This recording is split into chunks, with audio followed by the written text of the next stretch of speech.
in today's episode. I'm actually seeing a very positive trend. No, this is not the fraud prevention department. This is a sales prevention department. I started hacking and coding when I was still a kid. Oh, it was amazing until 2020, and that's how we started with Incognia. The inspiration for Incognia comes from this. The big difference here is that it's a form of identity that is constantly changing. Yeah, I'm really excited about it. I wish there was a silver bullet book. The way I think about it is the most important thing I have to do as the company leader is to ask the right questions to the team to help them think through what they're deciding on. The CEO role, it changes a lot depending on the stage of the company. I think it's harder to formulate a great question than it is to formulate a great answer. When you're passionate about solving a particular problem, zoom out, think more clearly about things, and then you come back with like a lot of new ideas and you're able to do much better work. I think we need great solutions in space. Overall, I see that many of the vendors are, we want to be the first platform you call, the first signal you call. Hi everyone, thank you for joining me today for a new episode of the podcast A Journey into Fraud Prevention. I'm your host Ivan Prokofiev. New episode and new exciting guest. Please don't forget to subscribe, rate the episode on any platform such as Apple, Spotify or YouTube. And share the podcast in your network. It means a lot to me and allow me to invite more and more new guests. And most important, enjoy. Let's begin. Поехали. Hi Andre, how are you doing? And well, yourself? Very well. Thank you for joining me today. It is a pleasure to invite you for one of my future episodes. It's my pleasure. I would ask you, first of all, just introduce yourself for people who listen our podcast and for people who don't know you. Sounds good. Yeah, thanks for having me today. I'm Andre Ferraz. I'm the CEO and co-founder at Incognia. Come from a technical background in computer science, but hacking and security has always been my main area of interest. And yeah, very excited to be working today in the fraud prevention space. I'm going to jump on straight away for the next questions. Fraud prevention. What is fraud prevention for you? Well, for me, I'd say fraud prevention involves like identifying individuals that are trying to abuse a business and denying that action before it happens, right? So it can manifest in different ways depending on the business, depending on the industry. So, for example, like in banking, right, it can mean that this individual is trying to use someone else's data to create an account and then get a loan, right, and go away with that money. For marketplaces, it could result in like chargebacks or coupon abuse, right? For a social media platform, that could lead to an individual like spreading misinformation or scamming other users, right? So overall, it really varies across industries, but in the end of the day, like I think the way to encapsulate this is that it involves identifying these bad actors and denying them from moving forward. Great description. It's aligned with actually the standards that's worldwide. It's not only somewhere in the place, and I'm happy that you actually provide this reply.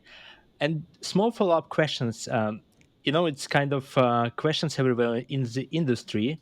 It is about fraud prevention, cybersecurity, and trust and safety. All of them Mhm. kind of like different, but they are the same. Do you believe it's better to work all of them in the same department or split it across different teams and focusing everyone on particular places? Yeah, I'd say at least having the trust and safety departments and fraud prevention departments working together as a team is quite important because they share a lot of the same tools. They share a lot of the same methodologies, right? And I think the key point in which like you can make this connection is at the identity level, right? So if these two things have a common understanding of what an identity means for that platform, I think they can talk the same language and collaborate a lot more.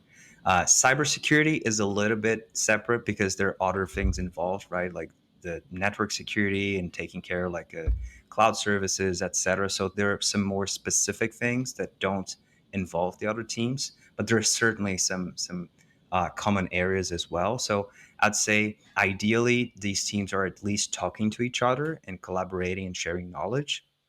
They don't need to necessarily work in the same department, in my opinion, but certainly trust and safety and fraud prevention should be teaming together. Yeah, it's always about collaboration. Actually, I don't know any other departments in any companies. If they not collaborate, it's going to be a disaster for the business. Hmm. Yeah, exactly. And how long have you been in the fraud prevention industry? In the fraud prevention industry, in particular, for about 4 years. Before this, I was actually in the ad tech business, but there was a lot of fraud there, right? Like click fraud, and ad fraud. So I got to learn a little bit about fraud when I was in that industry before getting into fraud space. But I have to say, like, given my interest in like hacking and security, like I'm a lot more excited about working in fraud prevention than I was about working in ad tech. Yeah, in the last 4 years, you actually joined this exciting time. So first of all, COVID happens, and this is, I don't know, rocket a lot of companies and ruin a lot of them. Yes. And after this, it's like some economical crisis happens and war happens as well. So I believe you see a lot of the exciting stuff more than people who join, like I know, 7 years ago. Because before that's when it was pretty slow down business. Yeah, that's right. What's your opinion? Where is fraud trends going? Do you see any Um, particular ways where it's like some angles where it's might going in a couple years, or it's like totally random nowadays? no, I'm actually seeing a very positive trend. Overall, I'm seeing that many fraud fighters are becoming more optimistic and more influential in their organizations. Like overall, like at least when I started like 4 years ago, I saw that the general sense was kind of an acceptance that like fraud is the cost of doing business. I'm just trying to avoid it, like from scaling, and the like all the solutions, all the tools, they all look kind of the same. So I don't have like a lot to differentiate here. But now, like there's a new generation of solutions coming up. The fraud department has also become more influential because a few years ago it was all about growth at all costs, right, for every digital company, and now everybody's talking about profitability, and then like fraud prevention becomes a really important thing if you want to improve your margins and your profitability. So companies are starting to understand that the fraud prevention department can be seen as a profit center, not only as a cost. And even like some things are changing. Like people are understanding that if you also do a good job at fraud prevention, you can improve conversion rates and things like that. I actually used to see some people that are not from the fraud industry like bullying and harassing fraud professionals, saying like, oh no, this is not the fraud prevention department, this is a sales prevention department. And that's totally wrong, right? But I used to hear those things. But yeah, I think this is changing in a positive way. And overall the fraud fighters are becoming more optimistic because they're starting to win, they're starting to make a bigger impact, and they're starting to become more influential inside their organization. So I'm very excited about what's happening now. And what's your opinion about what's the hardest things right now in the fraud prevention? Well, I'd say that one of the hardest thing, like if I were in the shoe, like wearing the shoes of a fraud fighter, I'd say is gaining influence over the engineering department to implement new tools so that you can test like new signals and new platforms. I've seen that has been one of the areas of struggle for many fraud fighters, because usually they don't have engineers inside their departments, right? So that they depend on other teams, etc. So, but again, like I'm also seeing a positive trend of like some of these departments starting to have their own engineering resources, so they are able to like more quickly test new solutions and implement new things. So yeah, I'd say that's probably the key challenge I'm seeing people facing. I would say a lot of people agree with you. I'm one of them because usually engineering cost right now it's one of the key one, and specifically if you want to switch to from one provider or from one approach to another one, you need to keep in mind that it's some transition period and you need to pay twice. And at the end, you're still not sure this new solution going to be better than old one. And all Hmm. these questions from engineering team really ruin your idea to start to innovate and process. That's definitely a challenge for everyone. Yep.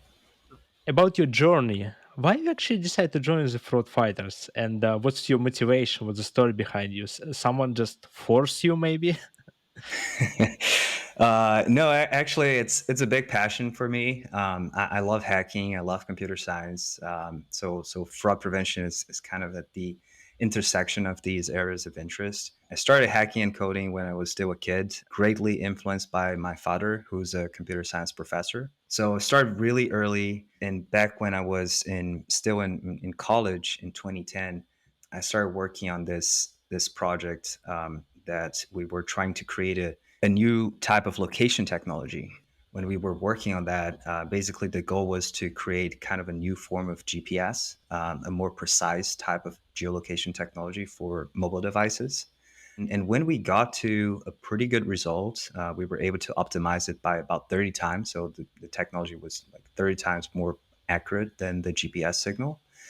We were like, I started thinking about like how we could use that for authentication and fraud prevention, because in the end of the day, like each individual has a very particular location behavior, right? So I thought we could use it as an identity.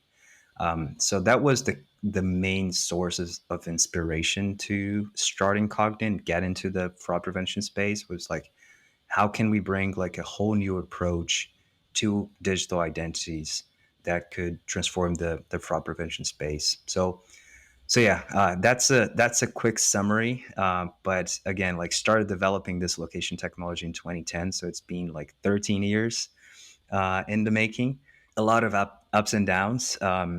Back in the day, it was like this idea was just too early, so we decided not to launch it. We did something else, so that's how I got into the ad tech industry. Decided to use this location technology to help physical retailers optimize their advertising and use that to drive more foot traffic to physical stores. So that first business actually went extremely well. It was like growing super quickly. We had over like 200 people in the team. It was profitable. It was amazing until 2020, because when the pandemic started, physical stores had to shut down. Our business was all about driving people to stores. So we saw our revenues dropping by 95% in a month. And that startup that was doing great actually was like completely destroyed in a matter of weeks. So we had to adapt. We had to figure out what to do next, and basically, it felt like the right moment to go back to that original idea of like how can we use location as a form of identity and build this fraud prevention solution. And we said like, okay, now it looks like the right time to do this. Let's start it, and that's how we started with Incognia. First of all, I want to say it's really roller coaster. Your story, I really like it when you say doing great, the company going up, and the pandemic started and it dropped for 95%. It's like really really interesting story from perspective of identity of the customers or new way of GPS. For some reasons, how I see it in my mind, it remind me one of the series from the Big Bang Theory when they start building the functionality, and at the end the military just like just bring it to them and they stop the working on it. This is how it works in my mind. I believe it's very complex stuff. It is actually a great time to start to speak a bit about Incognia. What is Hmm. Incognia? We already know how you started the idea about, but what's this company about? What's your main focus, vision? Can you share a bit information with us? Sure, absolutely.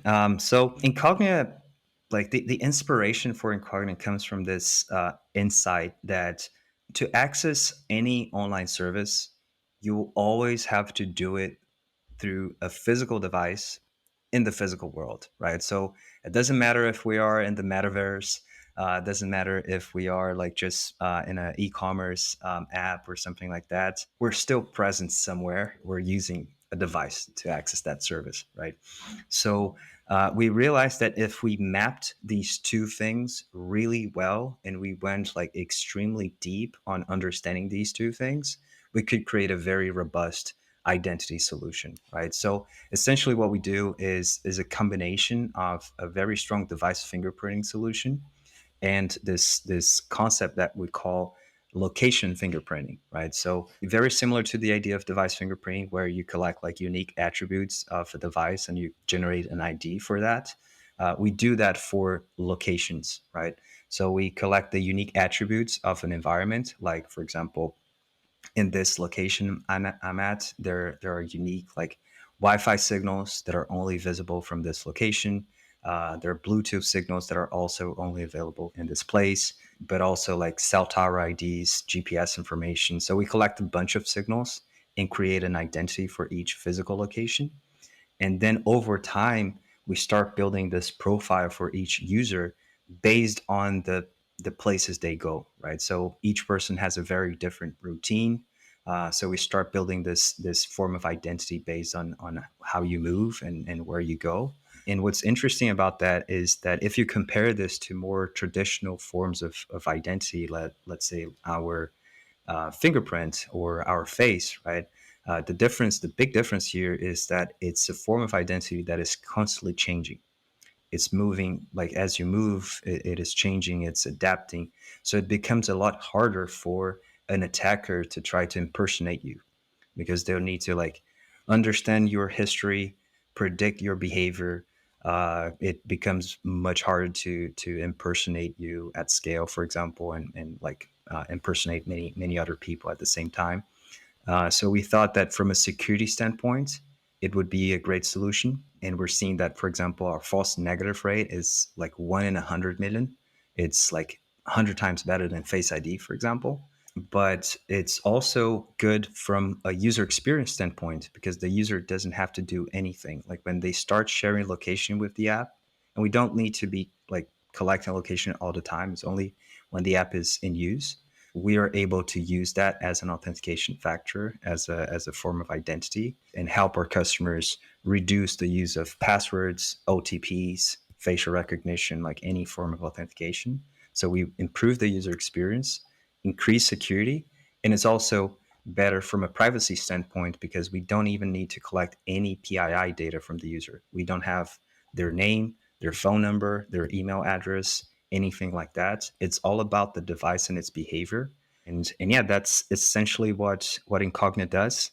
So yeah, we have been working with customers in many industries like financial services, marketplaces, social media companies, gaming, and essentially they're using us for the same reason, which is having a strong identity solution so that they can improve their onboarding process, their login process, and also prevent other types of like fraud, like payment fraud, promotion abuse, refund abuse, etc. So if it's summarize it, you're able to identify starting from simple things. For example, someone use my mobile phone, and right now when I sitting in London, it's start to activating in Australia. It's gonna be definitely some red flags to say something went wrong here, and end it with this, options when, for example, I using my phone for particular shops and online and offline for the Mm-hmm. past 2 months, and today I decide to going somewhere else and buy something abnormal amounts. I'm gonna be flagged as abnormal because for my identity, it's something new. It's never happens before, and it might be as a flag to say something went wrong with this person. We never saw exactly the same routine from these customers. Am I right to summarize it? Well, not necessarily that would trigger a flag because we're all always looking at both things, right? The device and the location behavior. So, for example, if the device is still the same and the location behavior is considerably different, let's say you decided to travel to the other side of the world, right? It's still the same device, right? So if we identify that, it's going to be normal. Like you'll be able to purchase anything from that new location. It's all going to be fine. But if you travel and you leave your device at home and you get a new device at the new location, then we're going to flag it as suspicious, right? And usually what our customers do is, in case we flag something as suspicious, because that's not like normal behavior, then they'll fall back to their, like, let's say, more traditional authentication factors. So essentially the way it works is you can think of it as a new form of authentication, just like 2FA, but it is completely transparent to the user. Like they don't even know what's going on. Like it's like the user experience is the best possible. And it works for like 99% of the cases, right? Which is like the vast majority of users, they have a very predictable behavior. So as long as we identify that, like, we can trust the device and we can trust the location, we're going to provide a smooth user experience. And that's true for like 90% plus of the situations. Great. It's really innovation stuff, and I'm happy to see and hear how you passionate about this business and how you describe it, because I really see how you just not only provide details, you just like describe, because you know from the beginning how it works and how amazing it is. It's means a lot for everyone, and I believe a lot of people who listen podcasts are gonna be enjoy the moments that you actually describe it with this special passion about this product. Yeah, I'm really excited about it. Have you ever been victim of fraud? Yes, yes. Not like any particular scam or something like that. Just like my credit card was stored somewhere, right, in a e-commerce company, and there was a data breach, and someone got access to that credit card information and made a purchase. That was basically the only instance in which I was a victim of fraud. But some of my relatives were all almost victim of like those bigger scams in banking. Luckily, like I have been talking so much about the subject with them that at some point in the conversation they realized maybe this is a scam, and they stopped engaging. So yeah, everybody could be a victim. It doesn't matter if you're like a specialist or not. Yeah, it's a common case. And when I ask people what's the common case to lost your credit card details, it's you go in some restaurant, someone take your credit card. It's simple one, Yeah, pretty common one.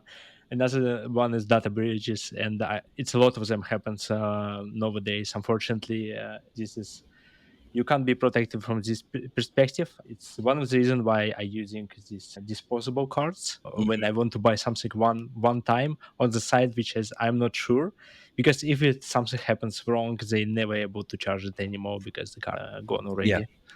exactly. Yeah, for e-commerce, I only use virtual cards now, and yeah, unfortunately, in restaurants and stuff, like I have to give the card. They could take a picture, so that creates a little bit of anxiety on my end. One of the things I do, maybe it's an overkill, but once in a while I just like destroy my card and ask for another one, just because it's been too long and some people could have gotten that information.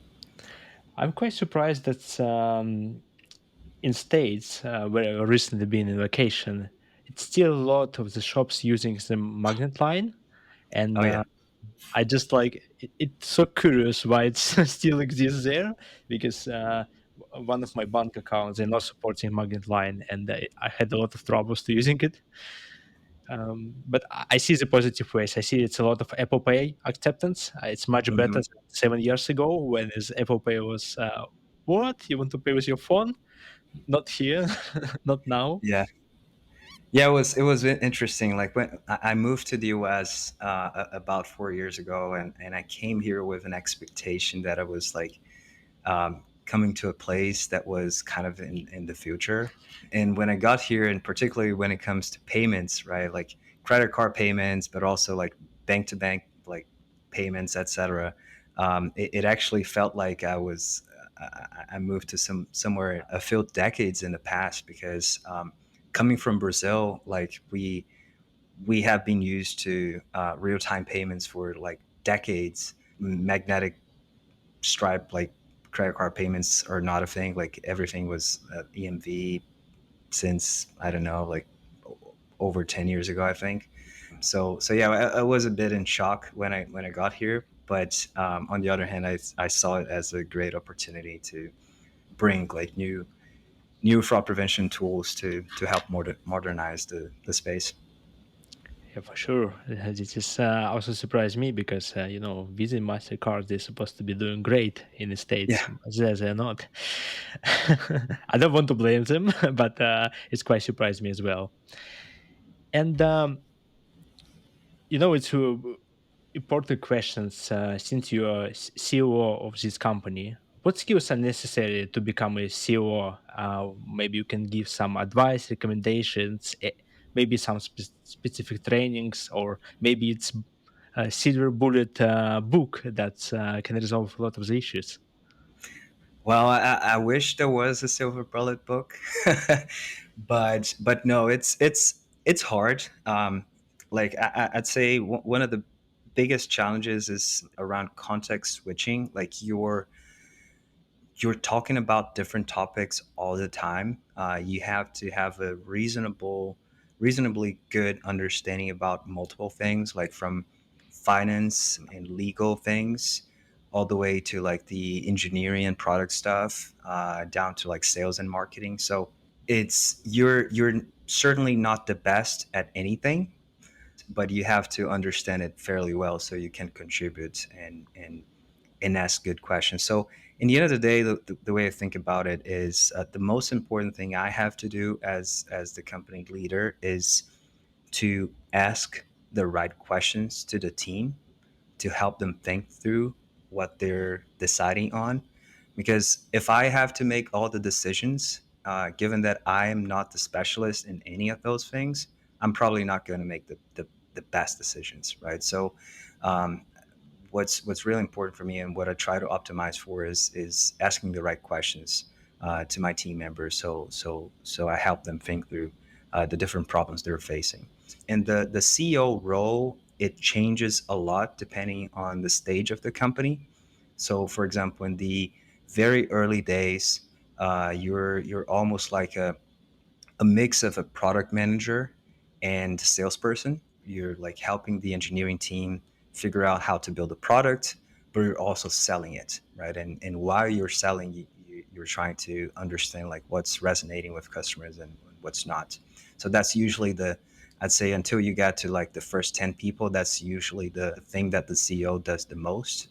Then it transitions to like starting to build a team, right? So you become more of a recruiter, and then once the team is a little bit bigger, you become more of a manager, and then at some point, you also start getting more involved in, for example, investor relations and things like that. So it's a role that changes a lot depending on the stage of the company. So there's no like recipe for being a good CEO. But overall, I'd say that the approach I try to take is focusing on asking the best questions to the team, building a great team as well. So recruiting is very important.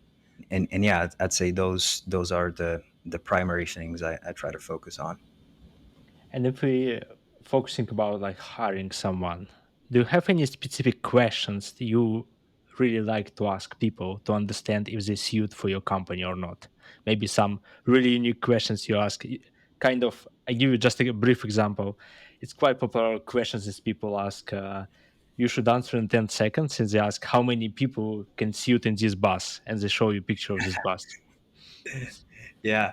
Well, it's interesting you asked that because I have I've heard that for many people that I have a quite different approach to interviewing because usually I don't ask any questions. Usually my interview process is what I call interview in reverse. I'm more interested in hearing which questions that candidate have for me. Why do I like that approach? Because it's a way to understand like what are the areas of interest for that person, like what are the things that they're excited about or they're worried about and they want to ask the CEO of the company. And then the other thing is also that I think it's harder to formulate a great question than it is to formulate a great answer. Running this process is also a good way to understand how the person thinks. And yeah, I've been taking this approach since the beginning. I think it has been working because we have a pretty good team. We've built some very innovative and impressive things. So yeah, I really like that approach. But as I've mentioned, like I usually don't ask any questions. I just ask them to ask me whatever they want. Quite interesting. Never heard about that one. I'm usually on the way to most of the companies. They leave 5 minutes, and you ask any questions you want, and you just like most of the time so tired at the end of the interview. Just, I don't have much questions for the next Yeah. step, for example. That's Hmm. great. Quite interesting. And what's your motivation like to still stay on this position? Because I believe it's a lot of stress, and I believe your schedule is pretty crazy. You probably woke up really early and go in bed really in the evening or night probably, and sometimes you need to just I know have some calls at nights. What motivate you to stay in focus and continue in the way how you operate? Yeah. Well, I'd say is when you're passionate about solving a particular problem, these things don't even feel like work. Like when I get on a call with a customer and they're like struggling with like spiking fraud, like chargeback rates are going through the roof, or like promotion abuse, and they don't know how to figure that out. Like I'm really excited to like jump into that call and start brainstorming with them. Like, okay, which types of data are you collecting and analyzing? Um, what does like how does your fraud stack look like?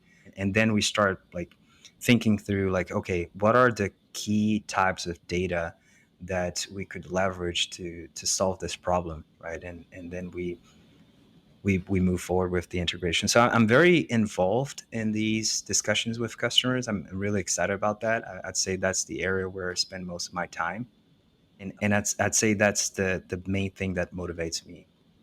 So solving these problems are amazing and super fun. Very impressive. And last one, I promise about that area. Work-life balance. It's supposed to be exist. How you relax? What's give you? I know you're doing some sports, or you reading a lot, or I don't know. You shut down all your network and sitting for 20 minutes, and this is what is enough for you. Yeah, it varies. Like each day is actually very different, but overall, the things I try to do outside work are I work out quite frequently, almost every day. I enjoy surfing, so I usually go surfing. Like I try to go once a week. Sometimes I'm not able to. Sometimes I go 3 times a week. So it varies a lot depending on how things are going. In the winter, I love snowboarding, so I try to spend some time also doing that. And yeah, and when I have some time, I take some time off and I try to like travel and do some extreme things. Like, given I don't have that much time off, I try to get the maximum of it. So going to a like whole new place, going to nature, doing some radical sports. That's usually how I approach this. And besides that, I'm also an avid reader. I'm reading all the time, and like Amazon lost me because I'm always like buying books almost every week. Sometimes I buy books more quickly than I'm able to read them. But yeah, I also enjoy that a lot. And from different areas, different topics, it doesn't need to be all about like technology and business. Thank you so much to mention specifically that you take vacations, because a lot of people believe that if you're not taking vacations, you succeed much better. You actually just shows a great example, not only for yourself, but for everyone who working with you, that it's most important sometimes to take a break and going somewhere to get some extra new ideas. Yeah. Some leaders not show this one, and I really try to encourage everyone to looking after the leaders. And I believe if you show the great examples, people really enjoy continue working with you, show better performance. Yeah, and that's totally true. Like, usually when I come back from vacations, I come back with like a lot of new ideas, because I'm able to like stop for some time and think. Many times when we're like in a crazy work schedule, we don't think. We're just operating, we're just executing, but we're not really thinking about what we're doing. And when you stop for a bit, you're able to zoom out, think more clearly about things, and then you come back with like a lot of new ideas, and you're able to do much better work. Great. I have a couple more questions left. One that's going to be very simple. If you try to fraud prevention, which area you're going next? What's your next idea in mind that you start to build maybe already? That's fraud prevention. Okay, maybe in a couple of years I'm done here. We have a incredible company. It's going to be I don't know, buy Google one day or Amazon. I don't know whatever you prefer to buy. So, any particular new ideas you want to focus? Well, that's an interesting question because, for me, I think of this as a lifetime thing. I don't have any aspirations to like start building a new company, start building a new product. I really believe that this one is the one for me. And the reason why I think about that is, I believe identity is already one of the biggest challenges in this time we live in, digital identity in particular. I think it's going to become even more challenging with these new things, like, for example, deep fakes and all of that. Like, this is making it so much easier for fraudsters to operate. So I think it's a very important problem. I think it's a problem that's not going away. And I think it is a space that needs very good technology. And when I started working on it, that was one of my perceptions was that many of the solutions looked like unfinished jobs.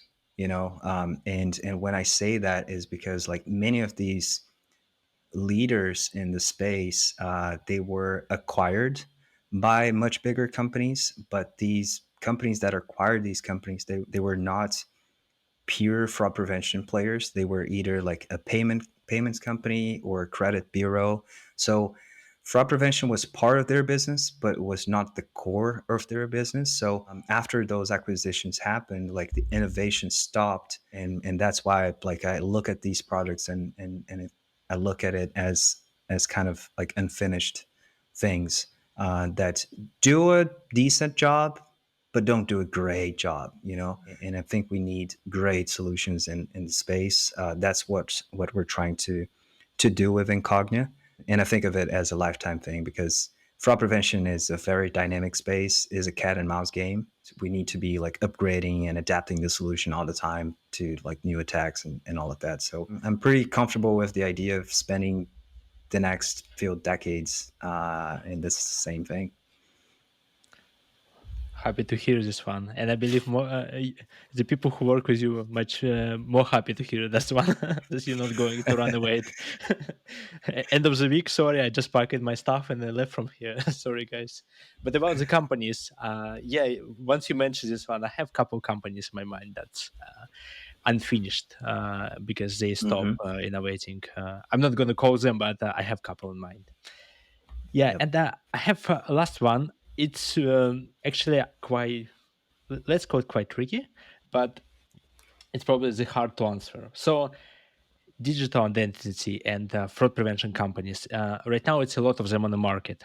It's Hmm. become a kind of how's it calling red ocean, if I'm not mistaken. This phrase. Yep. What you can say people who considering the new approaches, why they need consider incognia as the one of the top one to choose it rather than looking at another solution in the markets. Yeah. Well, I think we we're taking a fairly different approach when we look at the other players in the market. Like overall, I see that many of the vendors are trying to be everything for everybody. They're trying to like incorporate all the signals. Many of them are claiming like, oh, we collect thousands of signals from the user and the device, etc. And then we have this amazing machine learning model, etc., etc. But many times, like when you're not focused on being really good at a small set of things, you end up not doing a great job at any, right? Like so you're solving a lot of different problems, but you're not the best at anything. And I understand where this comes from because every time I talk to like venture capitalists, for example, they're asking me like, okay, when is Incognia going to move from being a point solution? That's how they frame it, right? A point solution to becoming a platform, and everybody wants you to become a platform, right? My answer is I'm actually not interested in becoming this platform, at least not for now. I'm actually more interested in building the best digital identity solution, not trying to solve every single fraud prevention problem, but being the best at identity, being the best at understanding, like, okay, is this user who they say they are? If we're able to answer that question, we can solve the most important fraud issues, but we're not going to solve everything, right? There are other things involved.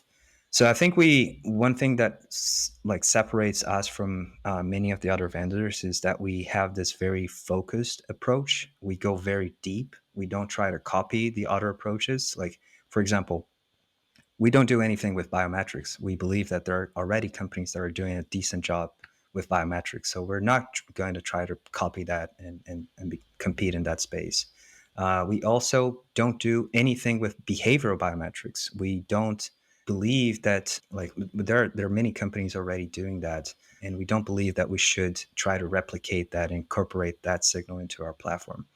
We want to be the best at device and location. We believe that device plus location is the most important signal there is, and we want to be the best at that. And we believe that if we go super deep, super focused, no one will be able to compete with us because we are going to be so deep into this specific thing that no one will be able to replicate what we have.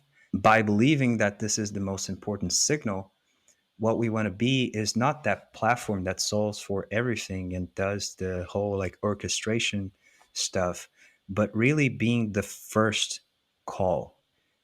We want to be the first platform you call, the first signal you call before anything else, before asking for a password, before asking for OTP, before asking for biometrics, because we don't generate any friction. Our accuracy is the greatest in the industry. Like our false negative rate is 1 in 100 million. So if you call us first, and that could mean that we cover, let's say, 90% of the cases, of 95% of the cases, we are fine with that. We don't want to get to 100%. We don't want to incorporate all these other signals that will make us lose focus. So that's our approach, and yeah, it's quite different in my opinion. It's quite too good to hear that you have a clear vision. I believe it's most important stuff, and since you have the clear vision, you know where you're going. If you, as you mentioned, focusing on achieve everything and try to be a solution that's tackle 5% of each, and at the end cover 100%, it's going to be very complex to continue in that way rather than you have focus on one particular things and just like try to focus all resources and only on that one. And if it's going to be pay off, definitely uh, Yep. for you and for your company.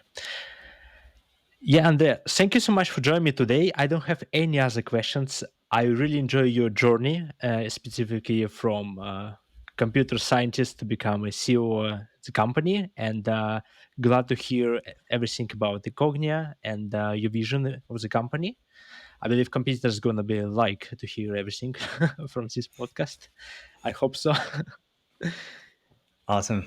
Yeah, thank you. Thanks for having me. Thanks for the invitation. It was a pleasure to speak with you on this, and yeah, always excited to chat with fellow fraud fighters, and yeah, discuss how we can use technology to prevent the bad guys from succeeding.